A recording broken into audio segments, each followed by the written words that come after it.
This is it. Today na po ang All-Star Game ng MVP Olympics at eto na, nagre-ready na tayo as a courtside reporter tayo in a bit. Pero grabe yung dibdiba na nung mga naging rehearsals na naganap para sa MVP Olympics at syempre yung buong event na ito. Panoorin nyo sa report na ito. Mr. Manny V.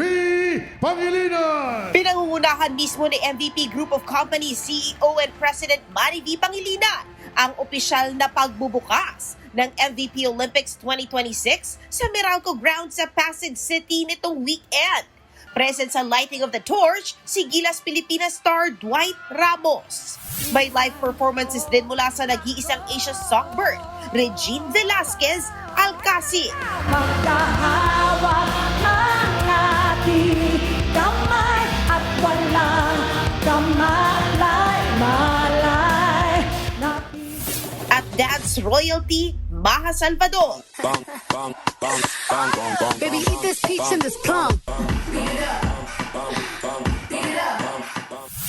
Nagkaroon din ng street dance at cosplay competition. Naglaban-laban ang MVP Group employees sa iba't ibang sports gaya ng basketball, volleyball at tennis. Pinakainaabangan din ang All-Star Basketball Game na gaganapin mamaya kung saan maghaharap ang mga celebrity. Pangungunahan ni Meralco Bolts coach Luigi Trillo ang white team. Kasama sina Dylan Minor, Marco Gallio, Derek Ramsey, JC De Vera at David Licauco as players. Si TNT Tropang 5-team team manager naman na naging coach ng Blue Team. At ang starting 5, Diego Loizaga, Wendell Ramos, Enrique Hill, Robin Angeles at Joao Constancia.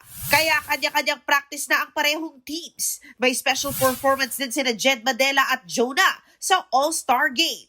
Layo ng MVP Olympics sa palakasin ng teamwork, sportsmanship at camaraderie sa loob ng organisasyon.